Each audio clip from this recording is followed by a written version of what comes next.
উপস্থিত দিনী বৈঠকের মুসলিম বোন শোনেন, এই মেয়ে এই শোনো, তোমাকেই বলছি, কথা বলছো কেন? মহিলা মানুষ 5 ওয়াক্ত সালাত আদায় করবা, জিন্দেগিতে আর কোনোদিন এই ফ্যাশন বোরকা পরবা না, ভ্যানিটি ব্যাগ ঘাড়ে করে বাজারে যাবা না, ঢং দেখিয়ে হাঁটবা না, হ্যাঁ করে হাসতে হাসতে এই বাড়ি ও বাড়ি যাবা না। নিজের বাড়ি আছে, পেশাব আছে, পায়খানা আছে, সব ব্যবস্থা আছে, খাওয়ার ব্যবস্থা আছে, এখানে থাকবা। নিজেকে কন্ট্রোল করতে শিখো, পশু প্রাণীর মতো বসবাস করো না। 2 হালাল রুজি যে কোনো মূল্যে। 3 কোরআন তেলাওয়াত যে কোনো মূল্যে, অন্তত সূরা ইখলাস। সূরা ইখলাস বুঝি না, কুল আল্লাহু আহাদ, অন্তত কয়বার? 3 বার। 4 আড্ডা পিটা হারাম। আড্ডা পিটা কিভাবে? দোকানে বসে আড্ডা পিটা গল্প করা। যতজন আছো এখানে, কণ্ঠ যতদূর যাচ্ছে, অনলাইনে যারা আছো, যারা সময় জানতে পারবা, আজ থেকে নিয়ে তোমাদের দোকানে বসে থাকা চিরদিনের জন্য হারাম। মনে করবা এই কাজই হারাম, এটা নোংরামি, এটা ইতর শ্রেণীর মানুষের কাজ, এটা 3rd পার্সন মানুষের কাজ। দোকানে আসতে হবে কিভাবে, যেতে হবে কিভাবে বলে দিয়েছি। আসসালামু আলাইকুম, আহমদ লবণ আছে? হ্যাঁ আছে। মরিচ আছে? আছে। দাও তো 1 কেজি লবণ দাও, 200 মরিচ দাও। টাকা দেওয়া হয়েছে, আসসালামু আলাইকুম, এই পর্যন্ত। দোকানের সামনে দাঁড়াতে হবে কতক্ষণ? এইটুকু সময়। বসে আছো কেন দোকানের সামনে? আবার ল্যাংটা মেয়ে নাচে, প্রায় দোকানেই তো টিভি আছে।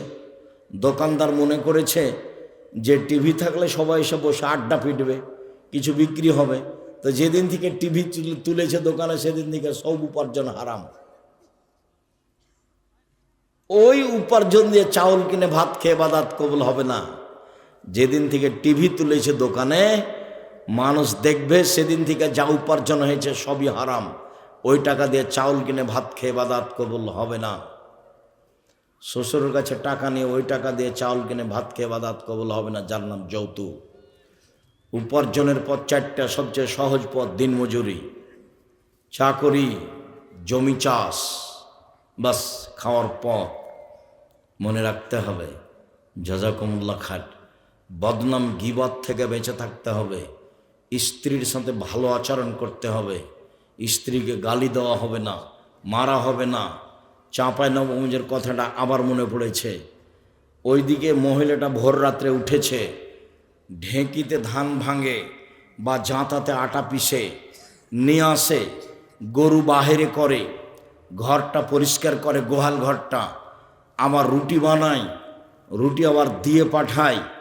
এখান থেকে উঠে আবার ওই নোন্দা বাহিরে, গোবর বাহিরে ফেলেছে, তাকে নোন্দা তৈরি করে। এসে দেখছে আর স্বামীটা গরুর নাইন্দে পানি দেয়নি। তখন যে মুখের ভাষা, অমুকের বেটি অমুক দিয়ে তাকে মারতে যাচ্ছে।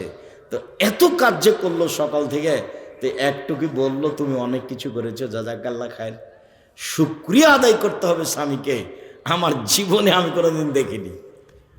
তুমি যে গ্রামে বড় হয়েছ, ওই গ্রামের পাশের গ্রামে আমিও বড় হয়েছি, কাজে আমার খুব ভালোভাবে দেখা আছে এসব দেশের পুরুষেরা স্ত্রীদের শুকরিয়া আদায় করে না, মূল্যায়ন করে না। একটু 19-20 হলে গালি দেয়, যা আদৌ ঠিক নয়। গালি দেওয়া থেকে বিরত থাকতে হবে। ছেলে মেয়েকে কন্ট্রোলে রাখার চেষ্টা করতে হবে। যাওয়ার পূর্বে আব্দুল্লাহর বই আছে কি না, যেসব কথা বলি সব উপদেশ বই আছে। তোমাদের বাড়িতে, আপনার বাড়িতে এসব বই থাকবে, এটা আমার ঐকান্তিক কামনা। নামাজের উপরে বই আছে, একবারে হাতে নাতে কলমে খাতায় কিভাবে নামাজ পড়তে হবে তা আমি বাস্তব দেখানোর চেষ্টা করেছি। যেসব পাপের কারণে মানুষ সরাসরি জাহান্নামে যাবে, তার একটি বড় পাপ হচ্ছে গীবত, পরনিন্দা। যেসব পাপের কারণে সরাসরি জাহান্নাম ঘোষণা হয়েছে, তার একটি বড় পাপ হচ্ছে গীবত, পরনিন্দা। মনে রাখা ভালো হবে যে গীবত মানুষের সাথে জড়িত পাপ, আল্লাহর সাথে নয়। আল্লাহর সাথে জড়িত পাপ ক্ষমা নেওয়া সহজ, তবে মানুষের সাথে জড়িত পাপ ক্ষমা নেওয়া সহজ নয়। আল্লাহর সাথে যে পাপ জড়িত তা আল্লাহর কাছে কান্নাকাটি করে ক্ষমা চাইলেই ক্ষমা হবে, আশা করা যায় ইনশাআল্লাহ। মানুষের বদনাম গীবাত করে, মানুষের প্রতি জুলুম অত্যাচার করে, মানুষের অর্থ সম্পদ জোর করে দখল করে, মানুষকে গালিমন্দ দিয়ে, মানুষকে জেল হাজতে দিয়ে, ক্ষমতা দাপট দেখিয়ে দিন কাটিয়ে আল্লাহর দরবারে ক্ষমা চাইলে ক্ষমা হবে না। এ পাপ মানুষের সাথে জড়িত। গীবতের পাপ যদি ক্ষমা হয়ে যায় তাহলে আল্লাহ হবেন জালেম, অত্যাচারী। আর আল্লাহ বলেছেন, ইন্নী হারামতু যুলমা আলাইয়া, আমি আমার উপরে জুলুমকে হারাম করেছি, আমি জুলুম করব না। তুমি মানুষের বদনাম করেছ আর ক্ষমা করব আমি, এমনটা নয়। যার বদনাম গীবত করেছ দোকানপাটে বসে, রাস্তাঘাটে, যেখানে সেখানে, তার কাছে ক্ষমা নেও। সম্মানিত দিনী ভাই বোন, আপনাদের মনে রাখা ভালো হবে যে জেনা মহাপাপ, যার ফলাফল জাহান্নাম। পাপের জগতে মহাপাপ জেনা। রাসূল সাল্লাল্লাহু আলাইহি সাল্লাম বলেন, আল বিক্রু বিল বিক্রে জিলদুমিয়া তাগরিব সানা। অবিবাহিত ছেলে মেয়ে যদি জেনা করে তাহলে তাকে 100 লাঠি পিটিয়ে এলাকা থেকে 1 বছরের জন্য তাড়িয়ে দিতে হবে। তিনি বলেন, আসাইবু বিসাইবা রাজম। বিবাহিত পুরুষ নারী যদি জেনা করে তাহলে তাকে ইট ঢেল পাথর দিয়ে মেরে মেরে মেরে ফেলতে হবে। তার দুনিয়াতে বেঁচে থাকার কোনো সুযোগ নেই। মানে মহাপাপ। 3 শ্রেণীর মানুষকে হত্যা করতে হয়। 2 শ্রেণীর মানুষের বাঁচার পথ আছে, 1 শ্রেণীর মানুষের বাঁচার পথ নেই। 3 শ্রেণীর মানুষকে হত্যা করতে হয় সরকারিভাবে। তার 1 শ্রেণীর মানুষ কেউ যদি বলে আমি কোরআন মাজিদ মানি না, তাহলে মোরতাদ, তাকে হত্যা করতে হবে। তবে ফাঁসির মঞ্চে নিয়ে আসার পরেও যদি বলে যে আমার ভুল হয়েছে, আমি কথা ফিরিয়ে নিলাম, আমি বলেছিলাম যে কোরআন মানি না, আমি এই কথা ফিরিয়ে নিলাম, তাহলে তার ফাঁসি হবে না। তবে পাপ ছিল হত্যার যোগ্য। 2 কেসাস। আপনি আমাকে হত্যা করেছেন, আমার বাপ মা আপনাকে হত্যা করে নেবে, তার নাম কেসাস। এরপরেও আপনার বাঁচার পথ আছে। আপনাকে ফাঁসির মঞ্চে নিয়ে আসা হয়েছে, এখন আমার বাপ মা বলছে যে না, আমরা কেসাস নিব না, আমরা মাফ করে দিলাম, তাহলে তার ফাঁসি হবে না, কিন্তু পাপ ছিল হত্যার যোগ্য। 3, বিবাহ করার পরে যদি কেউ জেনা করে তাহলে তাকে ইট ঢেল পাথর দিয়ে মেরে মেরে মেরে ফেলতে হবে। একে পৃথিবীতে বাঁচানোর কোনো পথ নেই, কোনো পথই নেই। 1 মিনিট, একটু এই ছেলে, মোবাইল ব্যবহার করছো না, এখন শুলিয়ে হবে না ফাঁসি হবে? মোবাইল কেন? কার সাথে কথা বলো?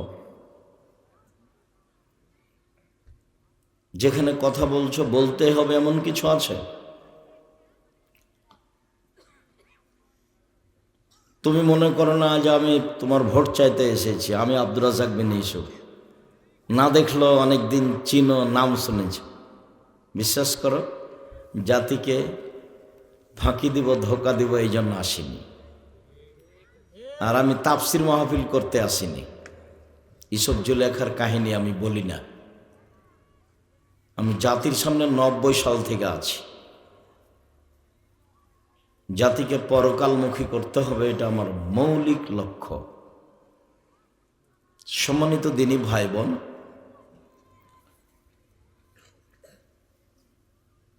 বিবাহ করার পরে জেনায় লিপ্ত হলে তাকে বাঁচানোর কোনো পথ নেই। 1 মিনিট দেখাই। একজন গামেদিয়া সম্প্রদায়ের মহিলা এসে আল্লাহ রাসূলকে বলছেন, তাহিরনি ইয়া রাসূলুল্লাহ, আল্লাহ রসুল আমাকে পবিত্র করেন।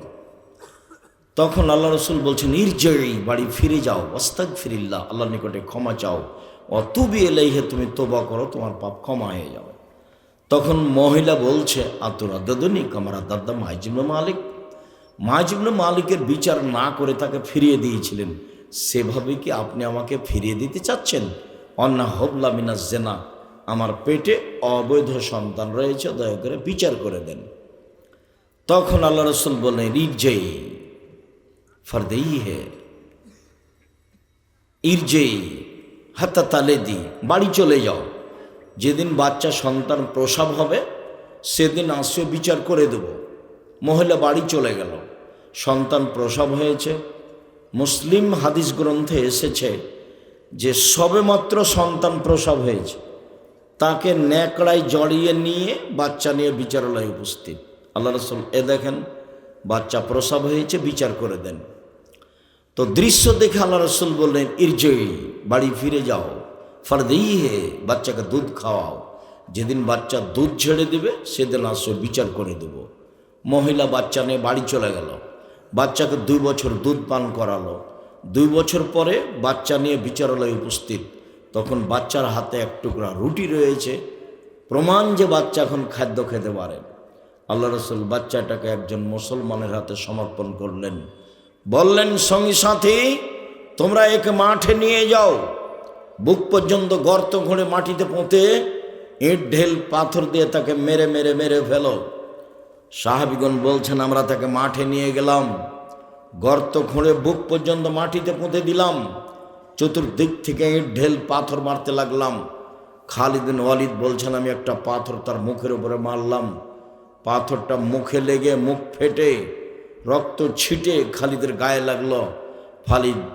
খালিদ তাকে গালি দিয়ে বসলেন, ফাসাব্বাহ, খালিদ তাকে গালি দিয়ে বসলেন। আল্লাহ রসুল বলেন, মালে না খালিদ, খালিদ তুমি গালি দিও না, লাকাদ তাবাত তাওবাতান লাহু তায়বা সাহেব মাকসিল্লাহ গফির লাহু। এই মহিলা এমন ক্ষমা চেয়েছে, এইরকম ক্ষমা যদি বড় থেকে বড় পাপী ক্ষমা চাই তাহলেও তাকে ক্ষমা করা হবে। খালিদ শোনো, মদিনার সব লোককে যদি এর তওবা ভাগ করে দেওয়া হয় সবার পাপ ক্ষমা হয়ে যাবে। এরপরে আল্লাহ রসুল তার জানাজা করলেন, তার কাফন দাফন করলেন। পৃথিবীর এত বড় মানুষ তাকে বলতে পারলেন না যে ঠিক আছে যাও, তোমার পাপ ক্ষমা হয়ে গেছে, তোমার বিচার হবে না, তুমি বাড়ি চলে যাও, এই কথা বলতে পারলেন না।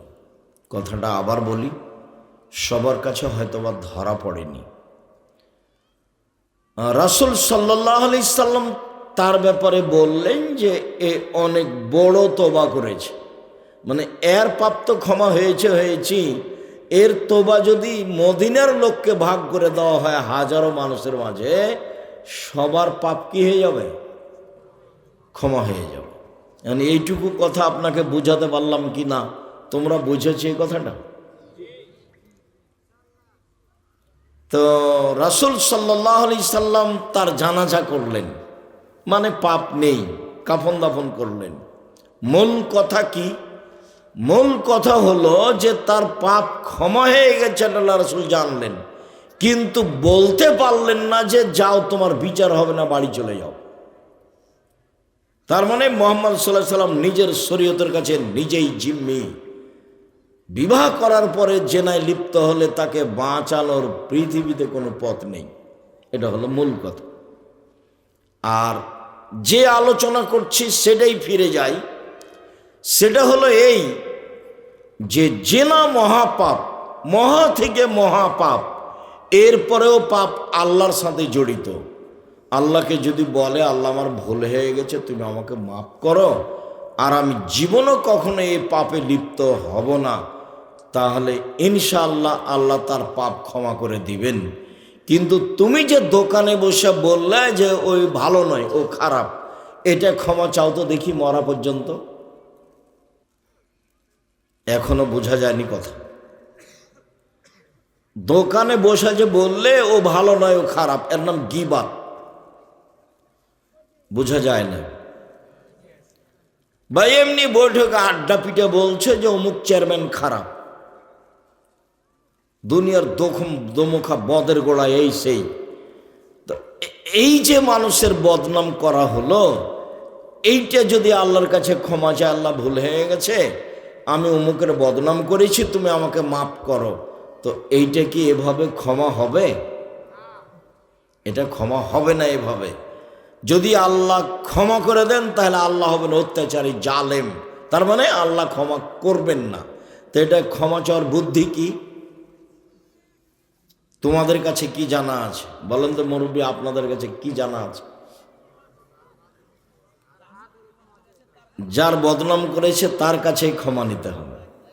আচ্ছা, ক্ষমা নিল না, মারা গেল, তাহলে কি হবে? তাহলে কিয়ামতের মাঠে নেকি দিয়ে পরিশোধ করতে হবে। এর নাম বদনাম, এর নাম গীবাত, যেটা এখন অহরহ স্বাভাবিক ব্যাপার। বদনাম মানুষের কাছে ভারী কাজ নয়। বদনাম কেউ করলে আর একজনকে শুনতে ভালো লাগে। বদনাম কেউ করলে আর একজনকে শুনতে ভালো লাগে। আর যার বদনাম করছে ও যদি আর শত্রু হয় তাহলে বলবে আরো বলো তো, আরো বলো তো, আরো কি কি ঘটনা বলো, ওকে খুব ভালো লাগছে কেন, ওর খারাপ সেটা বলছে। আবু হুরায়রা রাদিয়াল্লাহু তাআলা আনহু বলেন, রাসূল সাল্লাল্লাহু আলাইহি ওয়াসাল্লাম একদিন বললেন, হাল তাদরুনা মাল গীবাত, সঙ্গী সাথী বলতে পারো গীবাত কাকে বলে? আল্লাহ নবী বলছেন তার সাহাবীদেরকে, সঙ্গী সাথী বলতে পারো গীবাত কাকে বলে?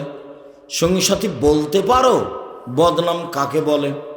তো সাহাবীগণ বলছেন আল্লাহ রাসূলুহু আলাম, জি না, আমরা বলতে পারি না গীবাত কাকে বলে। তখন আল্লাহ রাসূল বলছেন, জিক্রুকা আখাকা বা ইয়াকরাহ, তুমি তোমার ভাইয়ের কোনো কথা বলছো, ও যদি শুনতে পাই তাকে যদি খারাপ লাগে, এটাই হলো গীবাত। আপনি আমার কথা বলছেন, আমি যদি শুনতে পাই, আমাকে যদি খারাপ লাগে, এটাই হলো গীবাত। বোঝা গেল না গীবাত কাকে বলে? তখন সাহাবী বলছেন, আর এটা ইমকানা ফিয়ে মা আকলো, আল্লাহ রাসূল, ও যদি চুরি করে থাকে, আমি যদি বলি চোর, তাহলেও কি গীবাত? আল্লাহ রাসূল, ও যদি জেনা করে থাকে আর আমি বলি জেনা করেছে, তাহলেও কি গীবাত? তখন আল্লাহ রাসূল বলছেন, শোনো, ইনকানা ফিয়ে মাতাকুল পাকা দিগতাবতাহু, তুমি যেটা বলছো সেটা যদি ও করে থাকে তাহলে গীবাত। ওয়াইল্লাম ইয়াকুন মাতাকুলো ফাকাত বাহাত্তাহু, আর যদি চুরি না করে থাকে আর তুমি বলো, তাহলে অপবাদ। দুইটার শাস্তি দুই রকম। যদি গীবাত হয় তাহলে তার পাপ আল্লাহর দরবারে ক্ষমা হবে না। যার গীবাত করা হয়েছে তার কাছে ক্ষমা নিতে হবে, আর না হলে বিচার মাঠে নেকি দিয়ে বুঝিয়ে দিতে হবে। এটা হলো গীবাত। আর অপবাদ, ও করেই নিয়ে কাজ, তবু আমি বলে বেড়াচ্ছি, তখন একে ৮০ লাঠি পিটাতে হবে। আর মুফাসসির সাহেব যদি নবী রাসূলের নামে মিথ্যা তাফসীর করে, তাহলে মুফাসসির সাহেবকে ৮০, ১৬০ লাঠি পিটাতে হবে।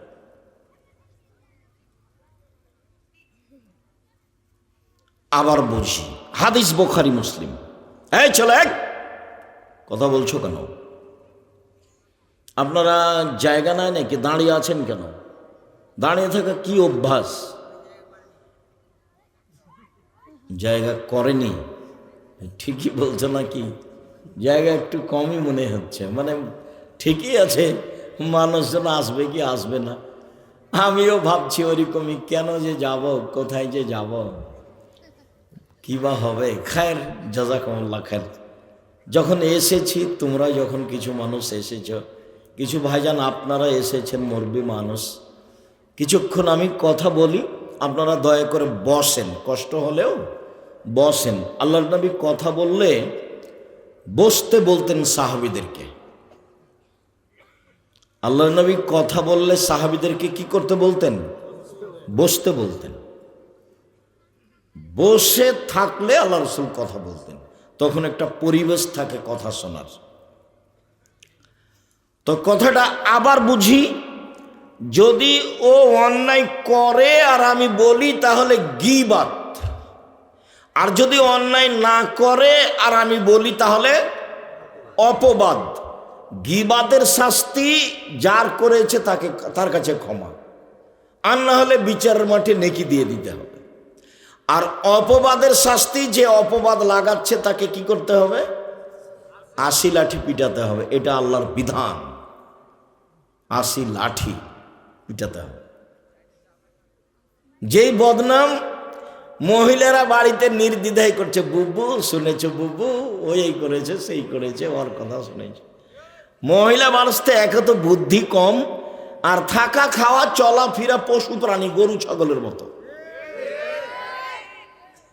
শিক্ষা অশিক্ষা কোনো কাজ করে না তাদের মাঝে। এটা যে বদনাম, এটা যে গীবাত, এটা যে মহাপাপ, এটা বুঝতেই চায় না। তাহাজ্জুদ পড়ে কি হবে? হজ করে কি হবে? যত সারা জীবন একবারে 80 বছর বয়স পর্যন্ত তাসবিহ তাহলিল জিকির আজকার 5 ওয়াক্ত সালাত, রমজান মাসের রোজা, সবকে এক পাল্লায় দেওয়া হলো।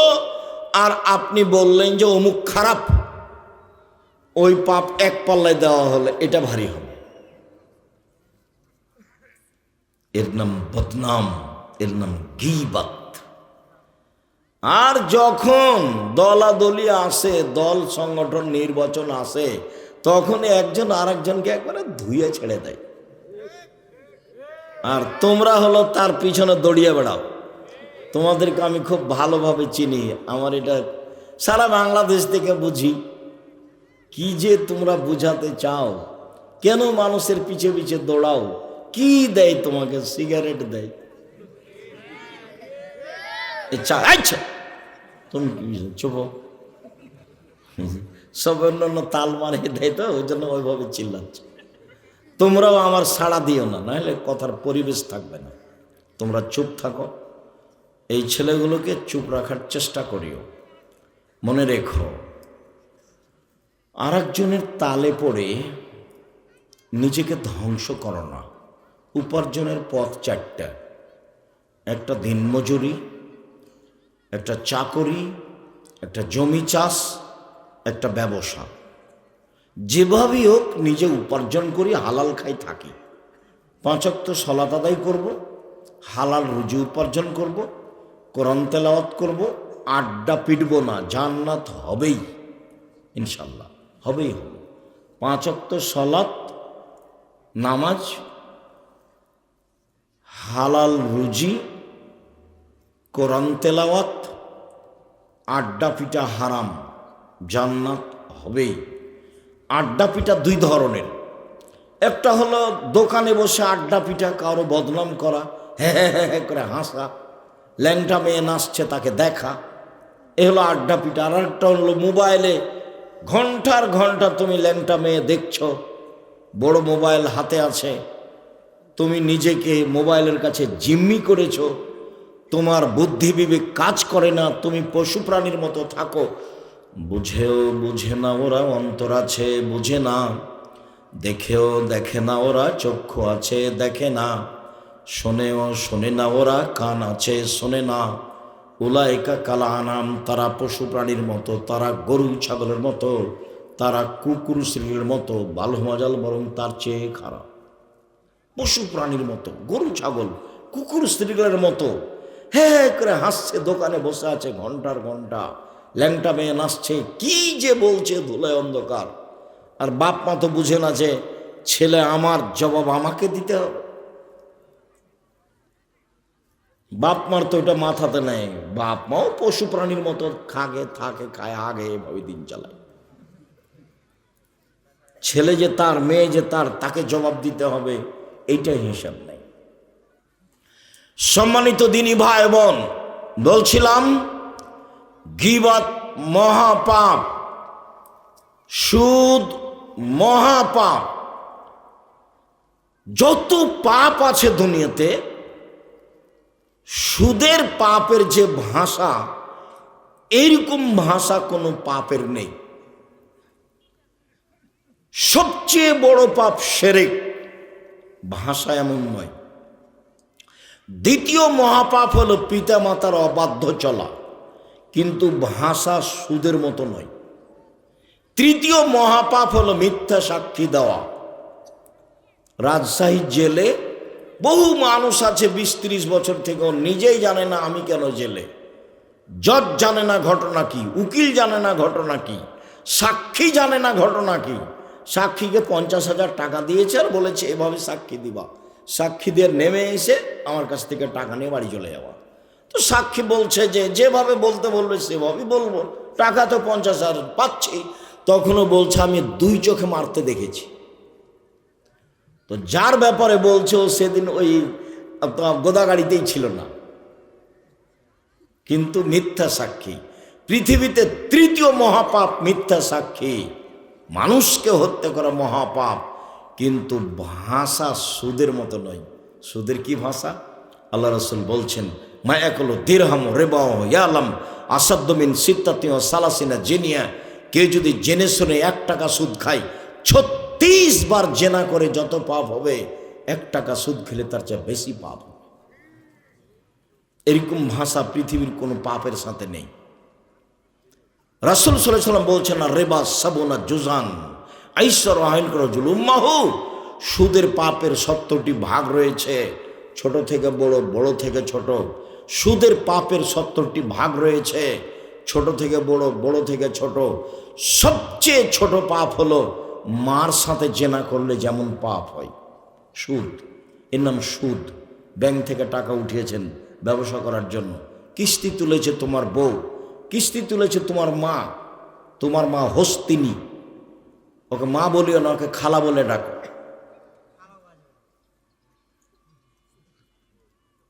সুদের পাপের তুলনায় পৃথিবীতে কোনো পাপই নাই এরকম ভাষার।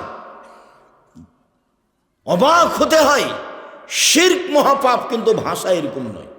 বাপ মায়ের অবাধ্য চলা মহাপাপ, কিন্তু ভাষা এমন নয়। মানুষকে হত্যা করা মহাপাপ, কিন্তু ভাষা এমন নয়।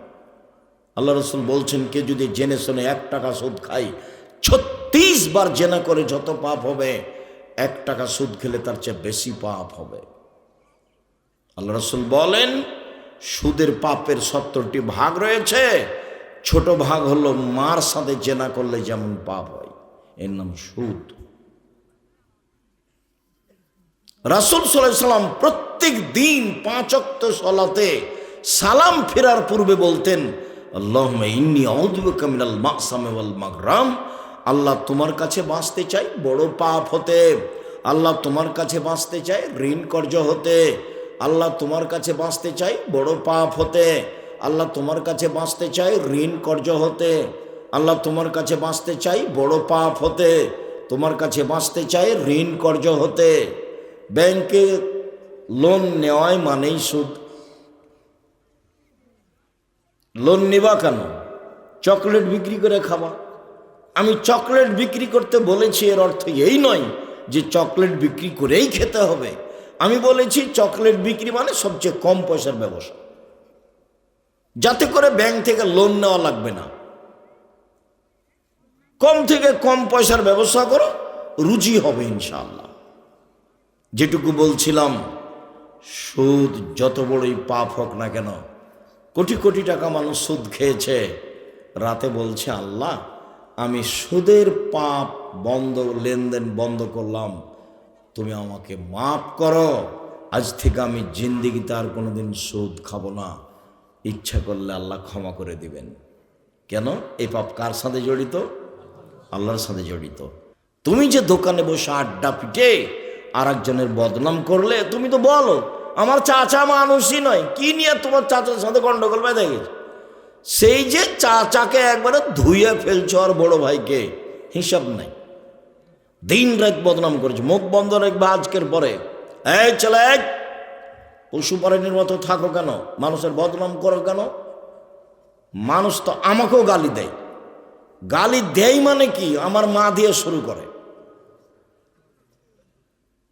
দিয়ে যখন শেষ করে তখন আমি আবার রিং দিয়ে বলি ভাইজান টাকা কি মোবাইলের শেষ হয়ে গেছে? আর মনে হয় কিছু গালি ছিল, আপনি বা থাকলে ওটা দিয়ে নেন, আরো কিছু বলার থাকলে বলে নেন। আমি কোনোদিন আমি কারো কথা গায়ে নি না। ওর কথা, ওর বদনাম, ওর গিবত আর আমার গায়ে কোনো কাজ করে না। আমার জীবনের ত্যাগ, মানুষের প্রতিশোধ নিব না।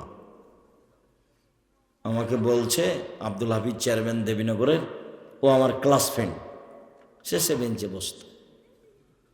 তো বলছে আপনি আব্দুর রাজাক একটা কথা, কি বল?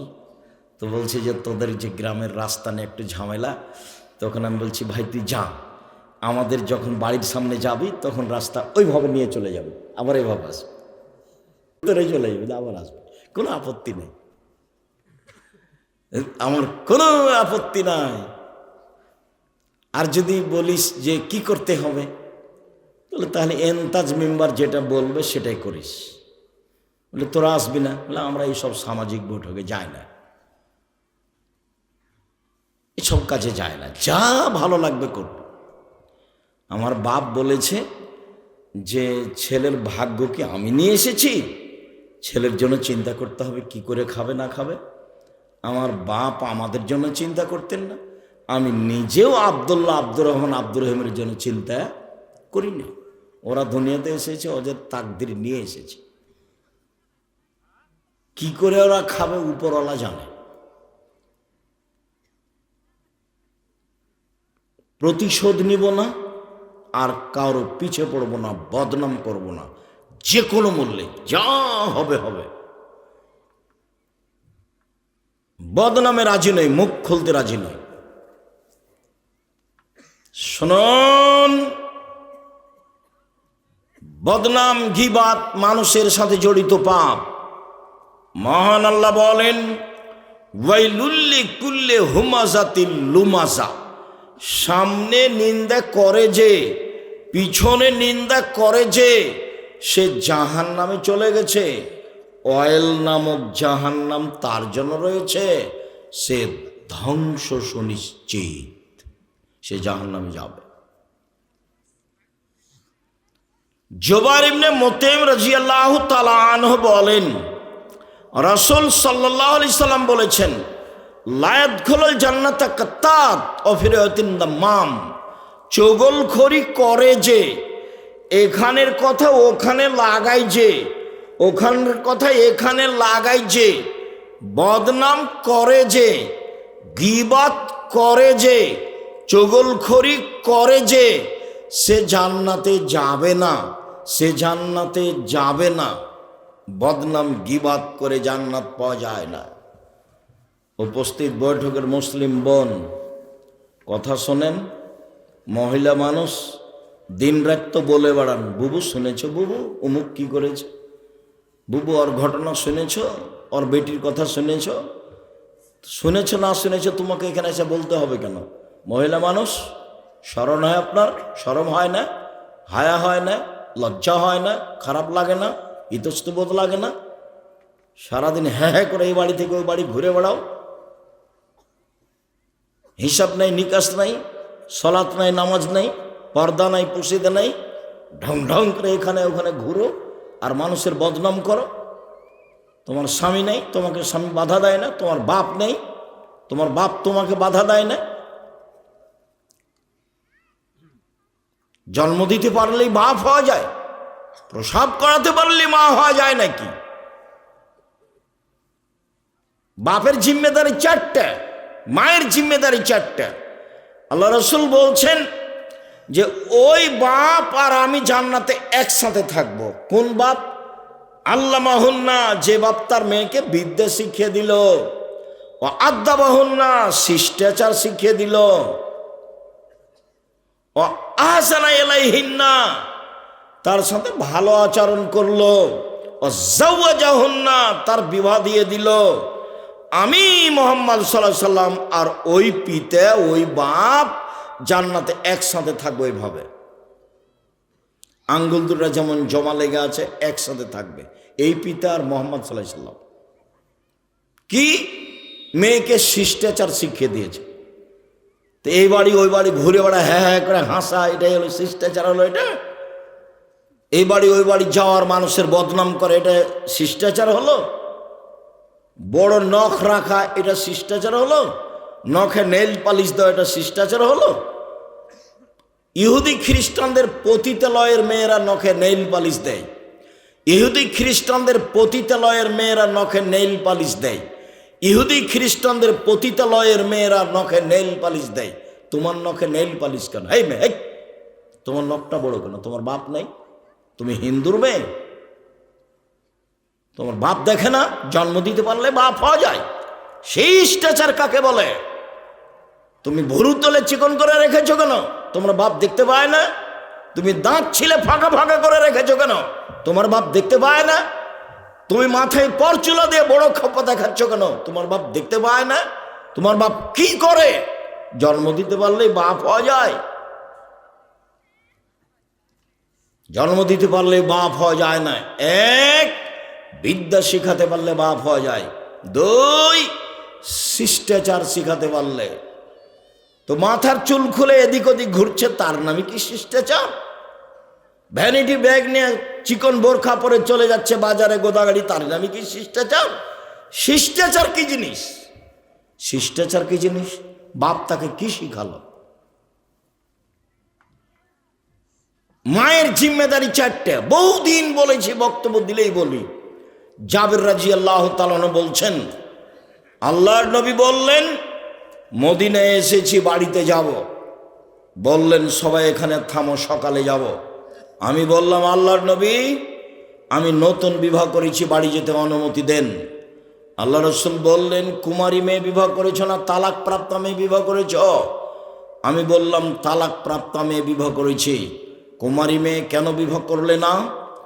তখন আমি বললাম, আল্লাহর নবী, আমার আব্বা উহুদের যুদ্ধে শহীদ হয়েছেন, 9 জন মেয়ে রেখে গেছেন, আমার 9টা বোন আছে।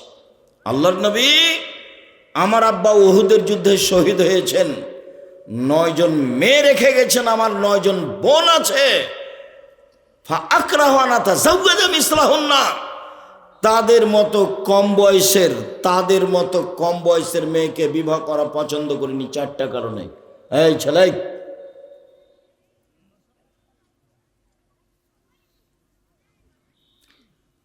আমার বোনদের মতো কম বয়সের মেয়ে বিবাহ করতে চাইনি আমি 4টা কারণে। এক, লিতুআল্লিমাহুন্না, আমার স্ত্রী যেন আমার বোনদেরকে বিদ্যা শিখাতে পারে। 2, লিতুআদ্দিবাহুন্না, আমার স্ত্রী যেন আমার বোনদেরকে শিষ্টাচার শিখাতে পারে। 3, লিতুরাজ্জিলাহুন্না, আমার স্ত্রী যেন আমার বোনদেরকে সাজগোজ করে পরিপাটি করে রাখতে পারে। 4, লিতাকুমা আলাইহিন্না, আমার স্ত্রী যেন আমার বোনদেরকে পাহারা দিতে পারে। তার নাম মা। মা কাকে বলে? 1, বিদ্যা শিখাতে পারে বাচ্চাকে। 2, শিষ্টাচার শিখাতে পারে। 3, সাজগোজ করে পরিপাটি করে রাখতে পারে। 4, বাচ্চাকে পাহারা দিতে পারে। তার নাম মা। এবার তুমি বলো, প্রায় ছেলেগুলোর প্যান্টটা টাকনোর নিচে আছে, ওটা ওর মা? বাপে বিবাহ দিয়েছে, স্বামীর কাছে গেছে, তাই বাচ্চা হয়েছে। ও তো জানে না মা কাকে বলে। ও তো দরজাটা বন্ধ করতে জানে না। এই ছেলে, তোমার মা দরজা বন্ধ করতে জানে না, তোমার মা জানালা বন্ধ করতে জানে না, তোমার মা ভাতের পাতিল থেকে ভাত বের করতে জানে না, তোমার মা গামলা থেকে ভাত উঠে দিতে জানে না। শুনুন, এর নাম ইসলাম, মানে মেনে নেওয়া। যে মেনে নেয় তার নাম মুসলিম। একটা কাজ ব্যক্তিগতভাবে চলে না, সব নিয়ম দিয়ে চলে। যে ধর্মে 1 গিলাস পানি পান করতে 5টা বিধান লাগে, সেই ধর্ম কি পীর দিয়ে চলে? সেই ধর্ম কি বড় হুজুর দিয়ে চলে? সেই ধর্ম একজন মানুষ দিয়ে চলে, যার নাম মুহাম্মদ সাল্লাল্লাহু আলাইহি সাল্লাম। শুইলে ডান কাতে শুইতে হয়, এর নাম রাসূলের নীতি। দোয়া পড়ে শুইতে হয়, এর নাম রাসূলের নীতি। ঘুমের ঘোরে স্বপ্ন দেখে যদি খারাপ লাগে, তাহলে 60 পরিবর্তন করতে হয়। বাম দিকে 3 বার থুতু ফেলতে হয়, নাউজুবিল্লাহ বলতে হয়, অজু করে 2 রাকাত সালাত আদায় করতে হয়। খারাপ লাগলে কাউকে বলতে হবে না, তাহলে এমনিতেই মিটে যাবে। আর স্বপ্ন যদি খুব ভালো লাগে, তাহলে কারোর সামনে বলা যায়, এর নাম ইসলাম। নিয়ম নীতি নাম ইসলাম। সম্মানিত দিনী ভাই বোন, বলছিলাম বদনাম গীবাত মহাপাপ। মহান আল্লাহ বলেন, ইয়া আইয়ুহাল্লাযীনা আমানু ইজতানিবু কাসীরাম মিনায-যান, হে পৃথিবীর মানুষ, তোমরা মানুষের উপরে ধারণা করা থেকে বেঁচে থাকো। ইন্না বাযাদ-যান ইসম, কিছু ধারণায় পাপ হয়। ধারণা, ও মনে হয় আমার কথা বলেছে, ও মনে হয় আমার ব্যাপারে কিছু করেছে, এর নাম ধারণা। ধারণাই করো না, ধারণাই মহাপাপ। রাসূল সাল্লাল্লাহু আলাইহি ওয়াসাল্লাম বলছেন, ইয়াকুমুয যান্না ফাইন্না যান্না আকযাবুল হাদিস, পৃথিবীর মানুষ ধারণা থেকে বেঁচে থাকো, ধারণাই মহাপাপ। যা বলেছে বলেছে, আমার ভাবার প্রয়োজন নেই। রাসূল সাল্লাল্লাহু আলাইহি ওয়াসাল্লাম বলছেন, ওয়ালা তাজাসসু ওয়ালা তাহাসসু, মানুষের গোপন কথা কান লাগিয়ে শুনিও না। ওরা স্বামী স্ত্রী কি বলছে কথা কান লাগিয়ে শুনিও না। ওরা দুইজন কি বলছে তোমার শোনার প্রয়োজন নেই।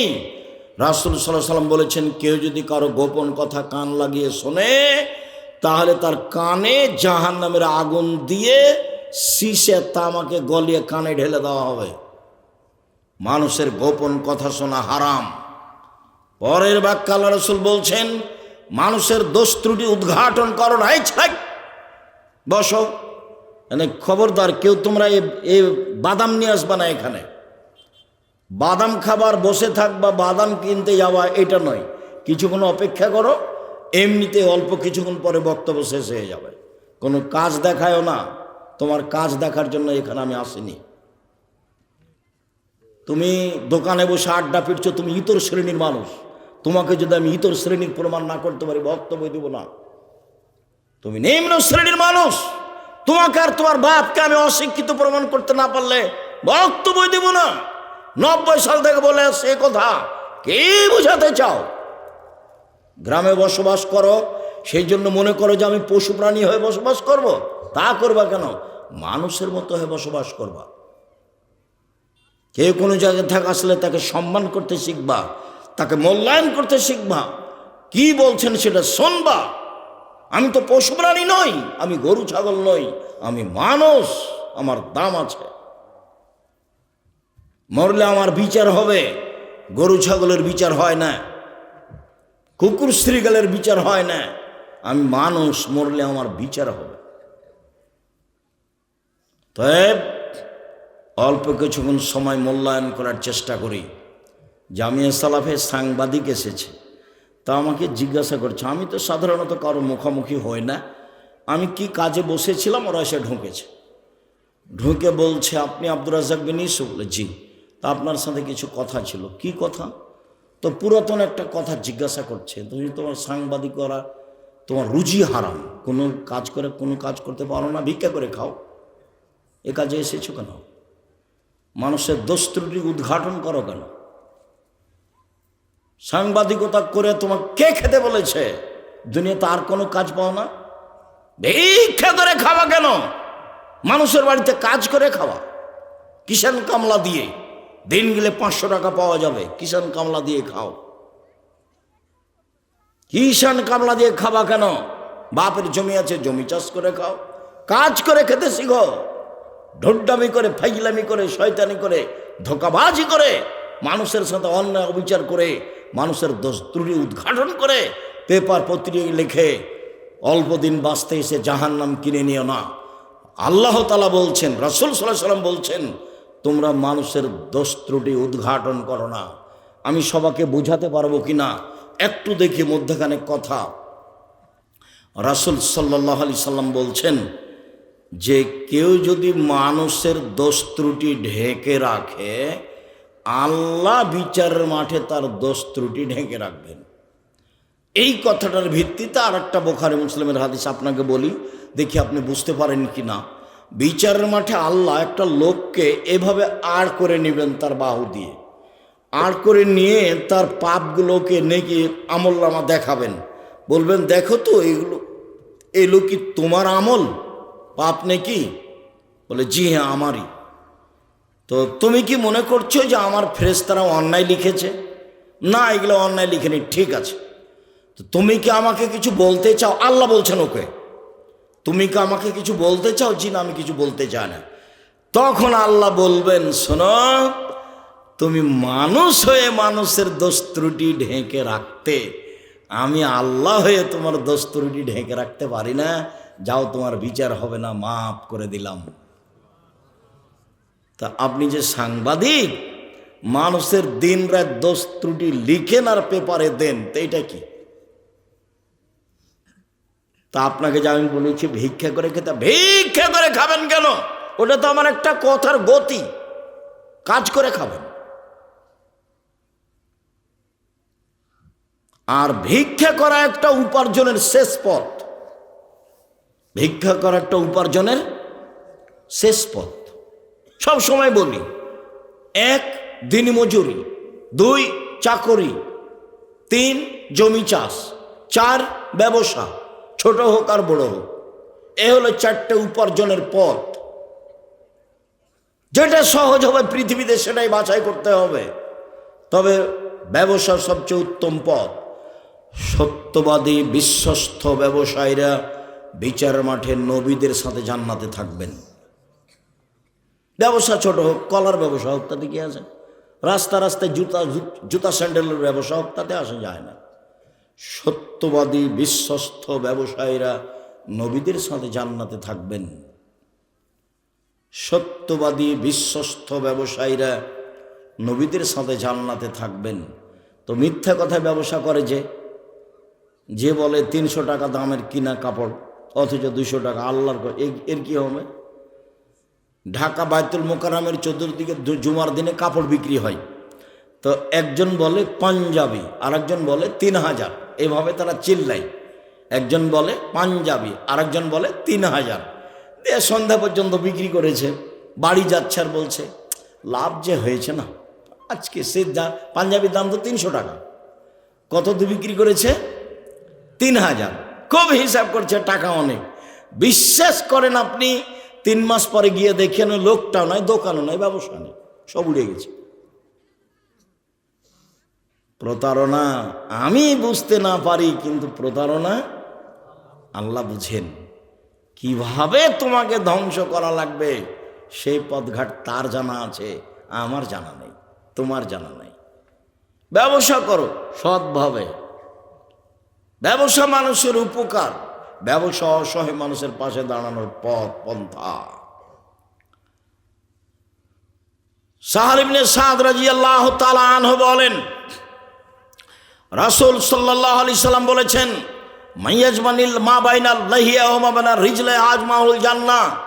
পৃথিবীর মানুষ শুনে রেখো, তোমরা যদি 2টা জিনিসের জিম্মেদারি নিতে পারো, আমি মুহাম্মদ সাল্লাল্লাহু আলাইহি সাল্লাম তোমাকে জান্নাতে নিয়ে যাওয়ার জিম্মেদারি নিলাম। কিভাবে জান্নাতে নিয়ে যাবো সেটা আমার ব্যাপার। 1, মুখে কারো বদনাম করো না, জান্নাতে আমি নিয়ে যাব। 1, মুখে কারো গীবাত করো না, জান্নাতে আমি নিয়ে যাব। 2, জেনায় লিপ্ত হয়ো না, জান্নাতে আমি নিয়ে যাব। রাসূল সাল্লাল্লাহু আলাইহি সাল্লাম বললেন, ওইসব মহিলাদের জন্য জান্নাতের সব দরজা খোলা। 1, 5 ওয়াক্ত সালাত আদায় করে যে। 2, রমজান মাসের রোজা সিয়াম থাকে যে। 3, স্বামীকে মেনে চলে যে। 4, জেনায় লিপ্ত হয় না যে। এইসব মহিলাদের জন্য জান্নাতের সব দরজা খোলা, যে কোনো দরজা দিয়ে ঢুকতে পারবে। 1, 5 ওয়াক্ত নামাজ পড়ে। 2, রমজান মাসে রোজা থাকে। 3, স্বামীকে মেনে চলে, তিতা লাগলেও মিঠা লাগলেও। আব্দুর রাজ্জাক সাহেব, আপনি তো জানেন না আমার স্বামীর খবর। আমার স্বামীর মুখখান এত খারাপ, ওর মুখের দিকে আমি তাকাতে পারি না। ও খালি দিয়ারের ভাষাতে গালি দেয়, অমুকের বাচ্চা অমুক। আমি 1 গ্লাস পানি নিয়েও তার সামনে যেতে লজ্জা পাই। গেল এইভাবে রেখে চলে যায়। কথা হয়তো বা ঠিক, তোমার মুখ হয়তো বা আসলেই খারাপ। শোনো, রাসূল সাল্লাল্লাহু আলাইহি সাল্লামকে জিজ্ঞাসা করা হলো, স্ত্রীরা আমাদের কাছে কি হক রাখে? ও যে মহিলা মানুষ আমার সংসারে এসেছে, আমরা তাদের সাথে কি আচরণ করতে পারি? তখন আল্লাহ রসুল বলেন, এক, যে মানের খাচ্ছ সে মানের খাওয়ায়ও। দুই, যে মানের পড়ছো সে মানের পড়ায়ও। তিন, কটু কথা বলো না। কটু কথায় বলা যায় না, গালি তো বহু দূরের কথা। আর তোমার মুখের ভাষা তো তুমি খুব ভালো বুঝো। কথাটা শেষ করি, মাথায় খুব একটা দ্রুত কথা ঘুরছে। তিন, কটু কথা বলো না, ঠোঁট মোটা বলো না, রং কালো বলো না, দেখতে খারাপ লাগে এই কথা বলো না। চার, মুখের উপরে মারো না। পাঁচ, নিজের বাড়ি ছাড়া কোথাও থাকতে দিও না, যেতে দিও না। চাঁপাইনবাবগঞ্জ জেলার রাজশাহী এতদা অঞ্চলের লাহের খাওয়া বেটি ছেলের বাতিল। মাস মাস বাপের বাড়ি গিয়ে থাকে, এটা চলবে না। তোমাদের যেমন বলেছি, ডুলি বিবি প্রথা এমনভাবে বাতিল করতে হবে, থোবড়া প্রথা এমনভাবে বাতিল করতে হবে, 20 বছর পরে যদি এসব এলাকায় কোনো ছেলে বলে থোবড়া, তার 5 জন ছেলে বলবে থোবড়া কি গো, তাই কি জিনিস? তাই কি ডিকশনারিতে দেখতে হবে থোবড়া কি জিনিস? মানে এমনভাবে ভুলে যেতে হবে, থোবড়ার মুখে পেশাব করে দিতে হবে। থোবড়া টোটালি হারাম, সম্পূর্ণরূপে হারাম। রাজশাহী চাঁপাইনবাবগঞ্জ জেলার বিবাহের শুরু থেকে নিয়ে শেষ পর্যন্ত একটা কাজও জায়েজ নয়, সবই হারাম। চাঁপাইনবাবগঞ্জ রাজশাহীর বিবাহের শুরু থেকে নিয়ে শেষ পর্যন্ত একটা কাজও জায়েজ নয়, সবই হারাম। যেভাবে মেয়ে দেখে সেটা হারাম, যেভাবে বায়না করে সেটা হারাম, যেভাবে থোবড়া করে সেটা হারাম, যেভাবে বিবাহ পড়ায় সেটা হারাম, যেভাবে ক্ষীরকাঁচি করে সেটা হারাম, যেভাবে ব্যবহার দেয় সেটা হারাম, যেভাবে আমাটা দেয় সেটা হারাম, যেভাবে বলে যে মেয়ের পক্ষ, বাপের ছেলের পক্ষ থেকে এসেছে 4 জন, তো ছেলের পক্ষ থেকে যাবে 8 জন। পাগলামি করার জায়গা বানা, ধান্দাবাজি কোথাকার, শয়তানি, এগুলো সব নোংরামি। বিবাহের শুরু থেকে না শেষ পর্যন্ত একটা কাজও জায়েজ নয়, সবই হারাম। আমি চাঁপাইনবাবগঞ্জের মানুষ, সাহস করে কেউ দাঁড়াবে এরকম সাহস রাখে এরকম জানি না কেউ। আর আমি জেনে শুনে কথা বলি, আমার বুকে খুব সাহস। ক্ষমতা দেখানো নাই, দলিল। কথা বললে দলিল প্রমাণ দিতে হবে, নাহলে ঘুঘরা তুলে দেব। খুব ভালোভাবে মনে রাখতে হবে, মুখের উপরে সাহস করে কথা বলা খুবই কঠিন। ক্ষমতা দেখিয়ে মাঠ দখল করা ভিন্ন জিনিস, শরীয়তের কাছে টিকে থাকা খুব ভিন্ন জিনিস। সম্মানিত দিনী ভাই বোন, জাতির যদি রাস্তাঘাট করে দিতে না পারি, জাতির যদি স্কুল কলেজ করে দিতে না পারি, জাতিকে চূড়ান্ত সঠিক ধর্ম দিতে পারবো ইনশাআল্লাহ। ধর্মের ব্যাপারে জাতিকে ফাঁকি দিয়ে পরকাল হারাতে রাজি নই, এই জিম্মেদারি আমি নিইনি। শুনুন, যে ব্যক্তি মুখের জিম্মেদারি নিবে এবং লজ্জা স্থানের জিম্মেদারি নিবে, সে জান্নাতে যাবে। শুনুন, 5 ওয়াক্ত সালাত আদায় করলো মহিলা, রমজান মাসে সিয়াম থাকলো, স্বামীকে মেনে চললো, তিতা লাগলেও মিঠা লাগলেও জেনায় লিপ্ত হলো না, সে জান্নাতে যাবেই। তার জান্নাতের সব দরজা খোলা। আপনি স্ত্রীকে গালি দিতে পাবেন না, কটু কথা বলতে পাবেন না, মারতে পাবেন না, নিজের বাড়ি ছাড়া কোথাও থাকতে দিবেন না, শ্বশুর বাড়ি যেতে পাবে না, খালার বাড়ি বাপের বাড়ি যেতে পাবে না, খালার বাড়ি যেতে পাবে না, দাদির বাড়ি যেতে পাবে না, জরুরি প্রয়োজন ছাড়া বাড়ি ত্যাগ করতে পারে না। যদি যায়ও তোমার শ্বশুর বাড়ি, যদি তোমার স্ত্রী যায়, তুমিও সাথে যাও, সকালে যাবা বিকালে চলে আসছিও। আর বিবাহের বাড়িতে পাঠানোর কোনো প্রশ্নই আসে না, বিবাহের বাড়িতে পাঠানোর কোনো প্রশ্নই আসে না। ওটা স্বপ্নেও ভাববা না যে আমার সেলিকার বিবাহতায় আমার স্ত্রীকে যেতে হবে, এটা স্বপ্নেও ভাবিও না যে আমার বড় সম্বন্ধের বিবাহতায় আমার স্ত্রীকে যেতে হবে, স্বপ্নেও ভাবিও না। প্রয়োজন হলে আমি যাব। বিবাহের দিন শ্বশুরকে রাগ দেখায়ও না, সব রাগ এখানে নিয়েছে। তখন শ্বশুর জামাইয়ের পা ধরছে, শোনো বাবা বলে যে মাফ, এই ঢং দেখায়ও না, এই ঢং বাতিল। শ্বশুরকে সম্মান করতে শিখো, শ্বশুরকে মূল্যায়ন করতে শিখো। শ্বশুর বাপের স্থানে অবস্থান করে। পৃথিবীর দ্বিতীয় মহাপাপ বাপ মায়ের অবাধ্য চলা।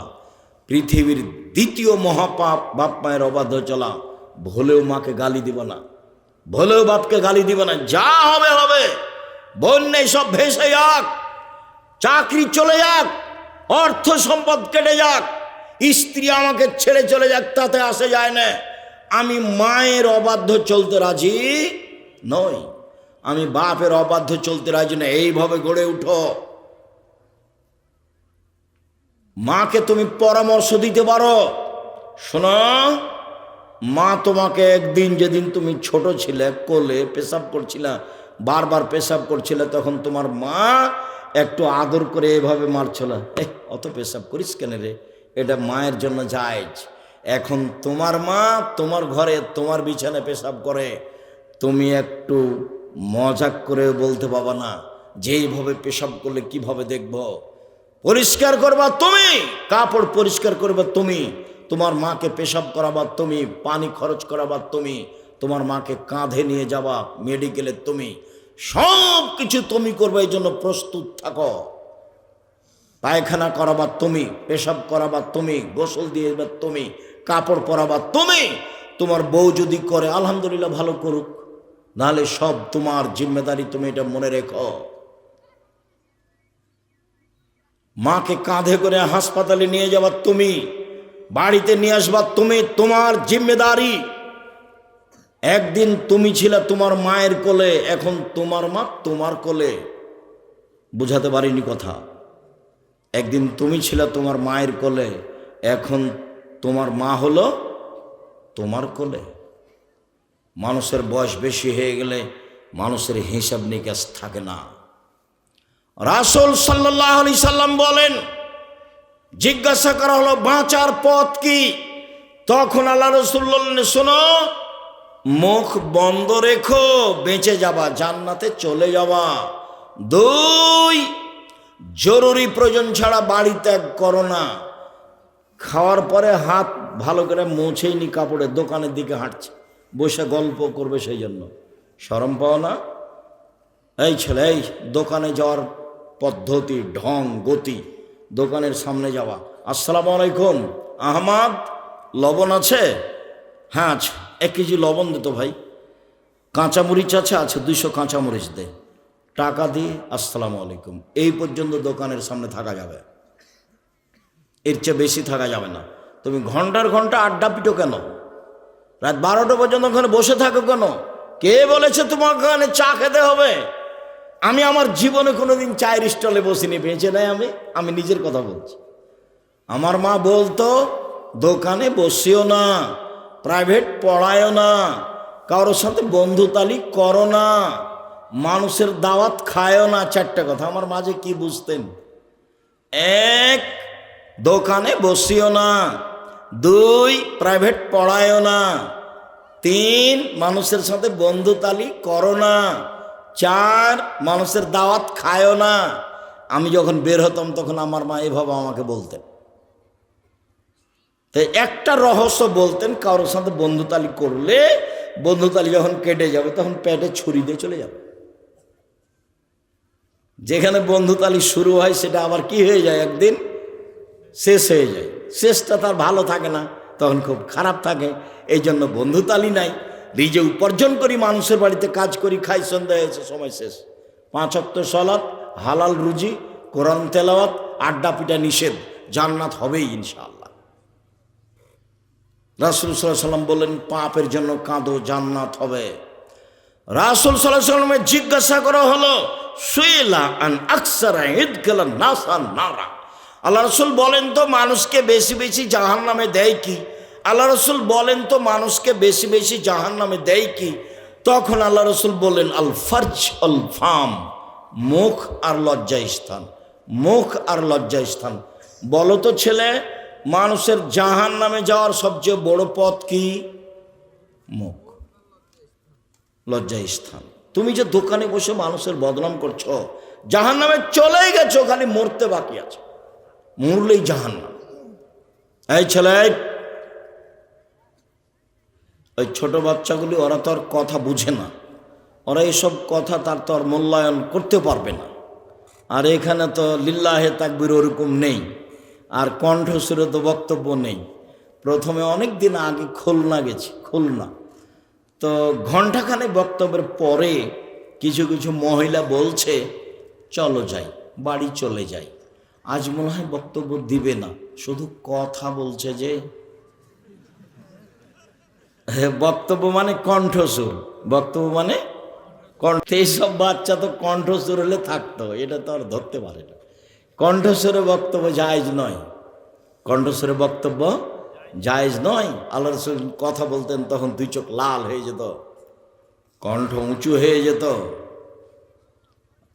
রাগ বেড়ে যেত, যেন তিনি সৈন্যদলকে ধমক দেখাচ্ছেন, এই করতে হবে, সে করতে হবে।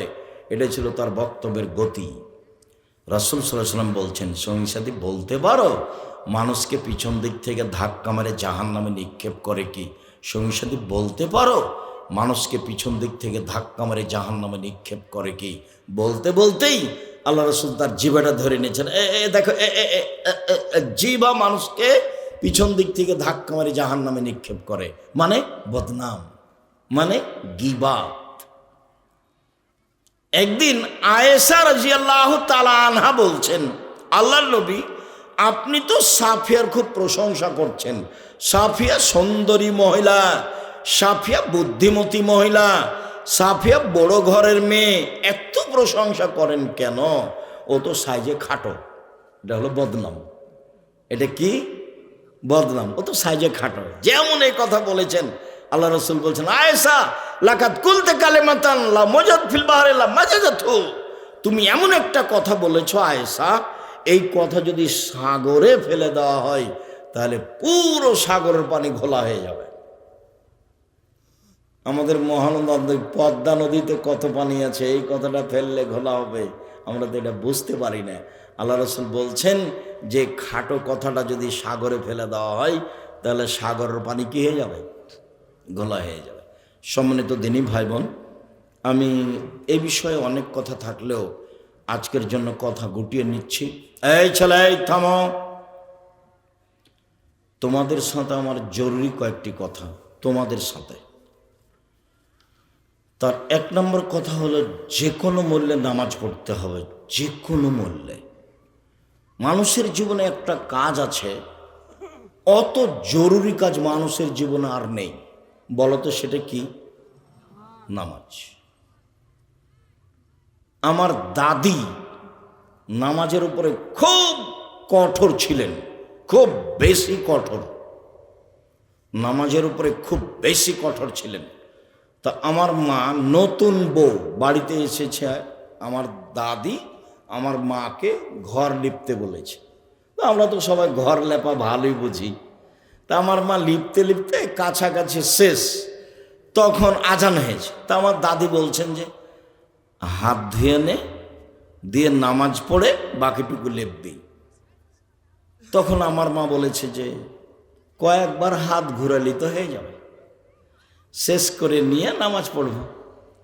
যেমন এই কথা বলা, আমার দাদি উঠে গিয়ে একবারে কয়েক কিল, আমি বলছি হাত ধুয়ে নিয়ে নামাজ পড়তে, আর তুই বলছিস যে আর দুই একবার হাত ঘুরালে হয়ে যাবে। অবাক হয়ে গেলাম তোর সাহসে, অবাক হয়ে গেলাম, অবাক হয়ে গেলাম তোর সাহসে। আগে হাত ধুয়ে নে, নামাজ পড়, তারপরে বাকিটুকু লিখতে হবে।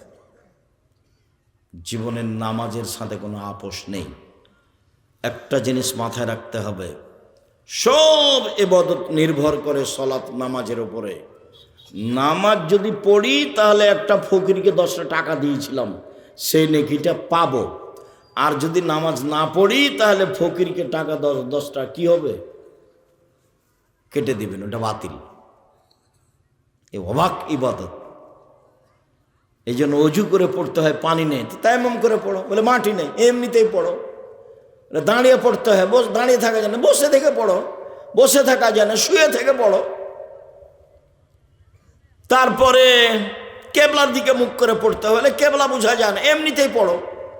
পরিষ্কার কাপড় পরে নামাজ পড়তে হয়, পরিষ্কার কাপড় নাই, যাতে পেশাব পায়খানা লেগে আছে সেটা পরেই পড়ো।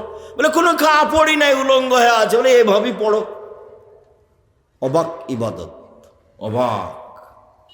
পৃথিবীতে ভিন্ন ধরনের ইবাদত হলো সালাত, নামাজ। একটা কাজের সাথে কখনো আপোস করবেন না, সেটা হলো 5 ওয়াক্ত সালাত। উপস্থিত দিনই বৈঠকের মুসলিম বোন শোনেন, এই মেয়ে এই শোনো, তোমাকেই বলছি, কথা বলছো কেন? মহিলা মানুষ 5 ওয়াক্ত সালাত আদায় করবা, জিন্দেগিতে আর কোনোদিন এই ফ্যাশন বোরকা পরবা না, ভ্যানিটি ব্যাগ ঘাড়ে করে বাজারে যাবা না, ঢং দেখিয়ে হাঁটবা না, হ্যাঁ করে হাসতে হাসতে এই বাড়ি ও বাড়ি যাবা না। নিজের বাড়ি আছে, পেশাব আছে, পায়খানা আছে, সব ব্যবস্থা আছে, খাওয়ার ব্যবস্থা আছে, এখানে থাকবা। নিজেকে কন্ট্রোল করতে শিখো, পশু প্রাণীর মতো বসবাস করো না। 2 হালাল রুজি যে কোনো মূল্যে। 3 কোরআন তেলাওয়াত যে কোনো মূল্যে, অন্তত সূরা ইখলাস। সূরা ইখলাস বুঝি না, কুল আল্লাহু আহাদ, অন্তত কয়বার? 3 বার। 4 আড্ডা পিটা হারাম। আড্ডা পিটা কিভাবে? দোকানে বসে আড্ডা পিটা গল্প করা। যতজন আছো এখানে, কণ্ঠ যতদূর যাচ্ছে, অনলাইনে যারা আছো, যারা সময় জানতে পারবা, আজ থেকে নিয়ে তোমাদের দোকানে বসে থাকা চিরদিনের জন্য হারাম। মনে করবা এই কাজই হারাম, এটা নোংরামি, এটা ইতর শ্রেণীর মানুষের কাজ, এটা 3rd মানুষের কাজ। দোকানে আসতে হবে কিভাবে, যেতে হবে কিভাবে বলে দিয়েছি। আসসালামু আলাইকুম, আহমদ, লবণ আছে? হ্যাঁ আছে। মরিচ আছে? আছে। দাও তো 1 কেজি লবণ দাও, 200 মরিচ দাও। টাকা দেওয়া হয়েছে, আসসালামু আলাইকুম, এই পর্যন্ত। দোকানের সামনে দাঁড়াতে হবে কতক্ষণ? এইটুকু সময়। বসে আছো কেন দোকানের সামনে? আবার ল্যাংটা মেয়ে নাচে, প্রায় দোকানেই তো টিভি আছে। দোকানদার মনে করেছে যে টিভি থাকলে সবাই এসে বসে আড্ডা পিটবে, কিছু বিক্রি হবে। তো যেদিন থেকে টিভি তুলেছে দোকানে, সেদিন থেকে সব উপার্জন হারাম। ওই উপার্জন দিয়ে চাউল কিনে ভাত খেয়ে ইবাদত কবুল হবে না। যেদিন থেকে টিভি তুলেছে দোকানে, মানুষ দেখবে, সেদিন থেকে যা উপার্জন হয়েছে সবই হারাম। ওই টাকা দিয়ে চাউল কিনে ভাত খেয়ে ইবাদত কবুল হবে না। শ্বশুরের কাছে টাকা নিয়ে ওই টাকা দিয়ে চাউল কিনে ভাত খেয়ে ইবাদত কবুল হবে না, যার নাম যৌতুক। উপার্জনের পথ 4টা, সবচেয়ে সহজ পথ দিনমজুরি, চাকরি, জমি চাষ, বাস খাওয়ার পথ। মনে রাখতে হবে, জাযাকুমুল্লাহ খাট। বদনাম গীবত থেকে বেঁচে থাকতে হবে। স্ত্রীর সাথে ভালো আচরণ করতে হবে। স্ত্রীকে গালি দেওয়া হবে না, মারা হবে না। চাঁপাইনবাবগঞ্জের কথাটা আবার মনে পড়েছে। ওইদিকে মহিলাটা ভোর রাত্রে উঠেছে, ঢেঁকিতে ধান ভাঙে বা জাঁতাতে আটা পিষে নিয়ে আসে, গরু বাহিরে করে, ঘরটা পরিষ্কার করে, গোহাল ঘরটা, আবার রুটি বানায়, রুটি আবার দিয়ে পাঠায়। এখান থেকে উঠে আবার ওই নোন্দা বাহিরে, গোবর বাহিরে ফেলেছে, তাকে নোন্দা তৈরি করে। এসে দেখছে আর স্বামীটা গরুর নাইন্দে পানি দেয়নি। তখন যে মুখের ভাষা, অমুকের বেটি অমুক দিয়ে তাকে মারতে যাচ্ছে। তো এত কাজ যে করলো সকাল থেকে, তো একটু কি বললো তুমি অনেক কিছু করেছো, জাযাকাল্লাহ খায়ের। শুকরিয়া আদায় করতে হবে স্বামীকে। আমার জীবনে আমি কোনোদিন দেখিনি। তুমি যে গ্রামে বড় হয়েছ, ওই গ্রামের পাশের গ্রামে আমিও বড় হয়েছি, কাজে আমার খুব ভালোভাবে দেখা আছে এসব দেশের পুরুষেরা স্ত্রীদের শুকরিয়া আদায় করে না, মূল্যায়ন করে না। একটু 19-20 হলে গালি দেয়, যা আদৌ ঠিক নয়। গালি দেওয়া থেকে বিরত থাকতে হবে। ছেলে মেয়েকে কন্ট্রোলে রাখার চেষ্টা করতে হবে। যাওয়ার পূর্বে আব্দুল্লাহর বই আছে কি না, যেসব কথা বলি সব উপদেশ বই আছে। তোমাদের বাড়িতে, আপনার বাড়িতে এসব বই থাকবে, এটা আমার ঐকান্তিক কামনা। নামাজের উপরে বই আছে, একবারে হাতে নাতে কলমে খাতায় কিভাবে নামাজ পড়তে হবে তা আমি বাস্তব দেখানোর চেষ্টা করেছি। তো অবশ্যই উপদেশ বই এবং সলাৎ নামাজ শিক্ষা বই অন্যান্য যা আছে আদর্শ নারে আদর্শ পরিবার এই বইগুলি নিয়ে যাবেন। যাওয়ার সময় সকল দিনই ভাই বোনের আন্তরিকভাবে কল্যাণ কামনা করি।